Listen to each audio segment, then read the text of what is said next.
Vous n'arrivez pas à tirer profit des outils digitaux dans votre métier de conseiller immobilier? Ça, c'est parce que vous commettez certainement une ou plusieurs des erreurs qu'on va analyser dans cette vidéo.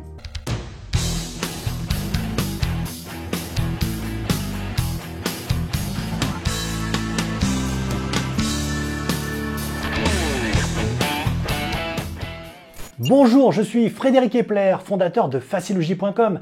J'ai créé cette chaîne pour vous parler stratégie, marketing immobilier et vous aider à tirer le meilleur parti de vos actions de prospection. Aujourd'hui, je vais vous sermonner, mais ça sera pour votre bien. Aujourd'hui, je vais vous parler des erreurs que vous commettez tous, vous, les conseillers immobiliers, quand vous utilisez les outils digitaux pour faire votre métier. Vous l'aurez compris, mon but n'est pas de vous faire des reproches.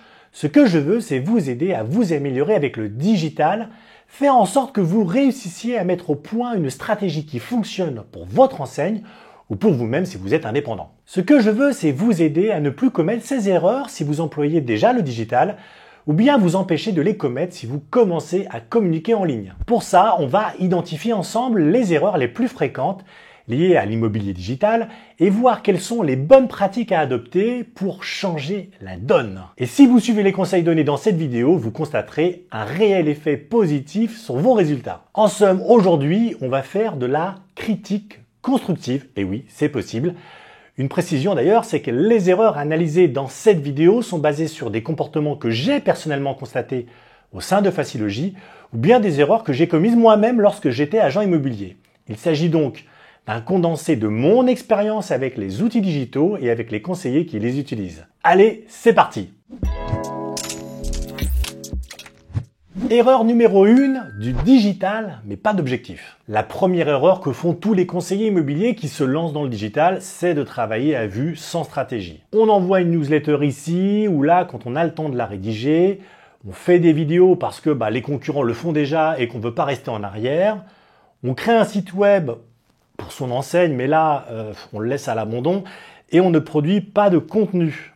On ne fait pas de référencement naturel, on attend juste que les internautes tombent dessus par hasard et qu'ils appellent. Bref, vous faites un peu de digital par-ci, par-là parce que vous savez que vos prospects attendent ça de vous. Vous appliquez ce qu'on vous dit ou les conseils que vous lisez sur Internet de façon mécanique, mais vous ne donnez pas de sens aux leviers digitaux. Alors qu'en fait, pour générer des résultats, il faut absolument élaborer une stratégie globale et employer le digital comme un moyen pour atteindre des objectifs. Que ce soit donc, de développer votre notoriété, augmenter le nombre de rendez-vous, rentrer plus de mandats exclusifs ou autre. Vous devez injecter du sens dans vos actions digitales. Vous devez envisager de nouvelles façons de prospecter ou de communiquer grâce aux outils web. Surtout, vous devez donner une bonne raison de faire du digital. Pourquoi créer du contenu? Pourquoi avoir une présence sociale? La réponse peut être simplement pour venir en aide à vos prospects, pour leur apporter de la valeur ajoutée et par la même occasion pour montrer votre expertise. Forcément, si votre principale raison d'utiliser le digital, c'est de faire du chiffre d'affaires, je vous le dis tout de suite, ça n'ira pas bien loin. Même si bien entendu, c'est la finalité, mais pour que ça marche, il faut définir des objectifs plus concrets, plus immédiats, plus proches de vous et plus gratifiants. Erreur numéro 2, trop de dispersion nuit aux résultats. La deuxième erreur que je vois plus souvent, c'est la dispersion.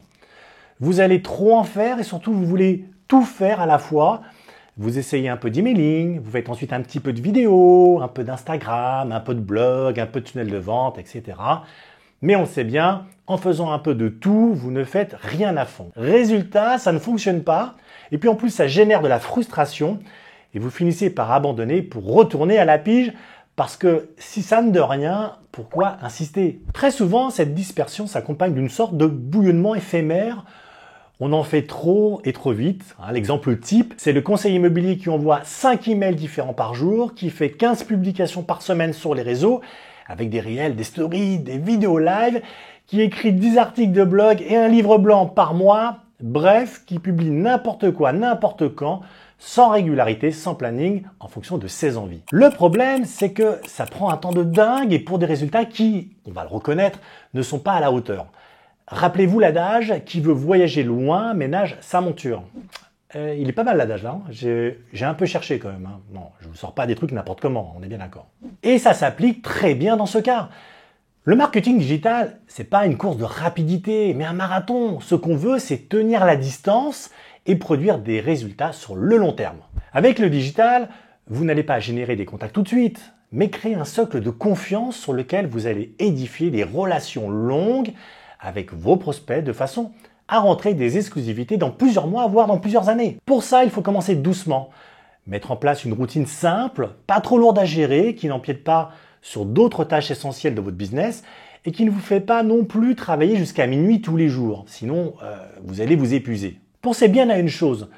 Au début, vous devez non seulement produire les contenus, mais aussi appréhender les outils et les fonctionnalités. Il faut apprendre à utiliser la caméra, dénicher le bon micro. Il faut trouver son chemin parmi tous les formats de publication sur Facebook, sur Instagram. Il faut définir son ton de voix sur son blog, mais aussi penser à sa charte graphique. J'en passe et des meilleurs. Ce sont des prérequis qui ne sont pas simples et puis pendant ce temps-là, vous ne faites pas autre chose de plus concret. Voilà pourquoi il faut vous focaliser sur quelques actions seulement, mais les faire à fond. Fixez-vous des objectifs raisonnables à court terme pour pouvoir les atteindre plus facilement. C'est la clé de la motivation. Un article, par exemple, et 2 ou 3 publications sociales par semaine avec un post classique et une story, c'est déjà très bien pour débuter. Et n'hésitez pas à réutiliser le même contenu sur plusieurs canaux en le modifiant légèrement pour toucher des audiences différentes. En somme, prenez votre temps et montez progressivement en puissance.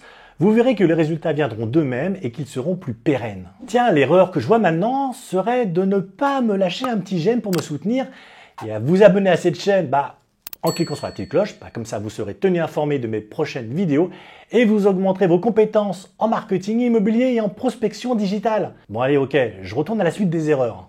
Erreur numéro 3, utiliser sans comprendre. La troisième erreur la plus courante avec le digital, c'est d'utiliser les outils sans comprendre leur fonctionnement. Dans la vie, il y a 1000 situations dans lesquelles ce n'est pas grave de ne pas savoir exactement comment ça marche. On n'a pas besoin d'être un pro de la mécanique pour aller rouler en voiture, pour rouler en voiture. On n'a pas besoin non plus de connaître le sens de tous les voyants du tableau de bord ou de savoir changer l'huile pour profiter de son auto. Mais dans le cas des leviers digitaux, c'est un peu différent. Il faut mettre la main dans le cambouis. Et le problème, c'est que peu de conseillers immobiliers s'intéressent vraiment au fonctionnement des leviers digitaux. Ils se contentent de les utiliser de façon vague, sans creuser la question. Or, si vous ne maîtrisez pas un minimum les tenants et les aboutissants de ces outils, vous ne pouvez pas en tirer vraiment le meilleur parti. Vous allez vous lasser et puis finir par abandonner, c'est quasiment certain. Et je ne parle même pas de maîtriser la partie technique, mais de comprendre ce que ces outils peuvent faire et ce que vous pouvez en tirer. Prenons l'exemple d'un site web. Vous avez créé un site pour votre enseigne, ou vous en tant que marque, mais vous l'utilisez uniquement comme vitrine virtuelle. Vous n'avez même pas idée de tout ce que vous pouvez faire avec un site internet en actionnant les bons leviers. Créer des landing pages pour la conversion. Publier des articles de blog pour générer du trafic depuis les moteurs de recherche. Proposer des formulaires pour que les internautes puissent vous laisser leurs emails. Ou encore construire des tunnels de vente pour accompagner vos prospects dans leur parcours de conversion, etc. En gros, la vision du site web comme vitrine est complètement dépassée et ne constitue que 5% à peine des possibilités marketing. Un autre exemple avec les réseaux sociaux. On croit souvent qu'on peut publier sur Facebook un peu par hasard sans trop s'y intéresser et avoir des résultats. Sauf que non en fait. Parce que les médias sociaux forment un écosystème bien particulier avec ses propres règles, avec des fonctionnalités et des comportements bien spécifiques. Il faut d'abord comprendre comment ça marche pour pouvoir les utiliser à bon escient et surtout en tirer des bénéfices concrets. Par exemple, déterminer quels sont les meilleurs moments de la semaine ou de la journée pour publier et toucher un maximum de personnes. Ou encore connaître les particularités de chaque format de publication pour gagner en efficacité. Maintenant, la question que vous vous posez, c'est comment faire pour aborder les outils digitaux du bon côté? Pour ça, j'ai 4 conseils à vous donner. Le premier, c'est déjà d'essayer de comprendre le digital, son fonctionnement, son utilité, ce que vous pouvez faire avec et les résultats que vous pouvez en espérer. Ensuite, mettez au point une stratégie claire et concrète avec des objectifs à atteindre, raisonnables et ambitieux à la fois. Et puis, soyez régulier, mettez-vous bien en tête que la performance vient de la régularité. Enfin, restez attentif aux changements, aux nouveautés. Le digital est un monde dynamique qui évolue sans cesse, où les innovations sont permanentes. Il faut suivre le rythme, ne pas laisser se distancer et être parmi les premiers à essayer de nouvelles choses. Erreur numéro 4, faire comme les autres. Quatrième erreur, vous faites exactement la même chose que tous vos concurrents.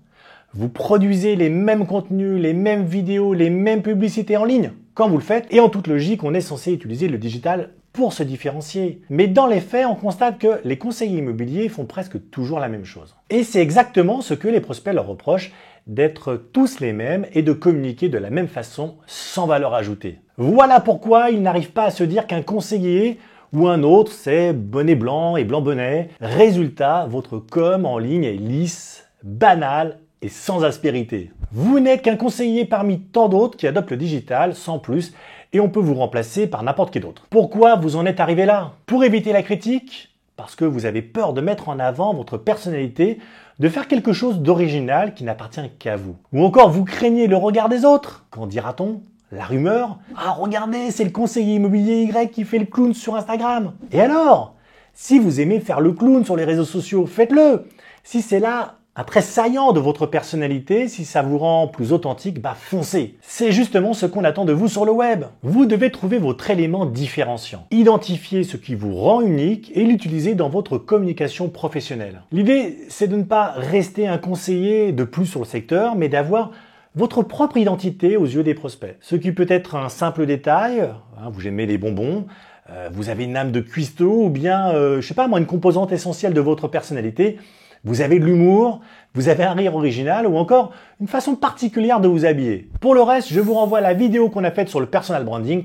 Vous y trouverez toutes les informations nécessaires. Je vous mets le lien en dessous dans la description. D'ailleurs, au passage, avec ton petit curseur, t'oublie pas de liker la vidéo et tu t'abonnes. Et puis en plus, t'actives la petite cloche. Erreur numéro 5, c'est toujours l'impatience de gagner qui fait perdre. Cinquième et dernière erreur fondamentale que commettent tous les conseillers qui débutent avec le digital, l'impatience. Vous êtes trop impatient. Vous voulez des résultats tout de suite. Sauf que dans le digital, c'est pas comme ça que ça marche. Parce qu'il s'agit de bâtir un socle de confiance, que ça prend du temps. Il faut donc être patient, très patient et travailler dur pour atteindre ses objectifs sur le long terme. Gardez un truc en tête. Vos prospects savent que vous êtes un conseiller immobilier. Ils savent que vous cherchez à leur vendre un service, exactement comme on sait que le gentil vendeur du rayon de hi-fi chez Darty est là pour vous convaincre d'acheter une télé ou un ordinateur et pas simplement faire la causette. Il faut donc mériter leur confiance en leur montrant que vous êtes là pour leur rendre service avant tout et pas uniquement pour leur prendre une commission. Surtout, il faut leur apporter une vraie valeur ajoutée pour leur projet immobilier. Autrement dit, vous devez faire vos preuves. Et ça ne se fait pas en quelques semaines, ça prend du temps. Ça demande aussi des efforts et de la régularité parce que c'est le fait de publier régulièrement du contenu qui favorise la confiance. Alors soyez patient, pas de précipitation et mesurez vos performances fréquemment. Évaluez les résultats de vos actions marketing sur le web et identifiez les points bloquants pour mieux les corriger et mettre votre stratégie sur la bonne voie. Et voilà, on est arrivé au bout des erreurs les plus fréquentes commises par les conseillers immobiliers qui utilisent le digital. Vous vous reconnaissez dans une ou plusieurs de ces erreurs? Adoptez les bons réflexes. Réajustez votre stratégie, approfondissez votre connaissance des leviers digitaux et analysez vos résultats avec soin pour optimiser votre stratégie de communication. Et surtout, montrez à vos prospects qu'ils peuvent vous faire confiance. Merci de m'avoir suivi, n'oubliez pas de liker et de vous abonner à la chaîne. Allez, c'était Frédéric avec Facilogy, je vous dis à bientôt les amis.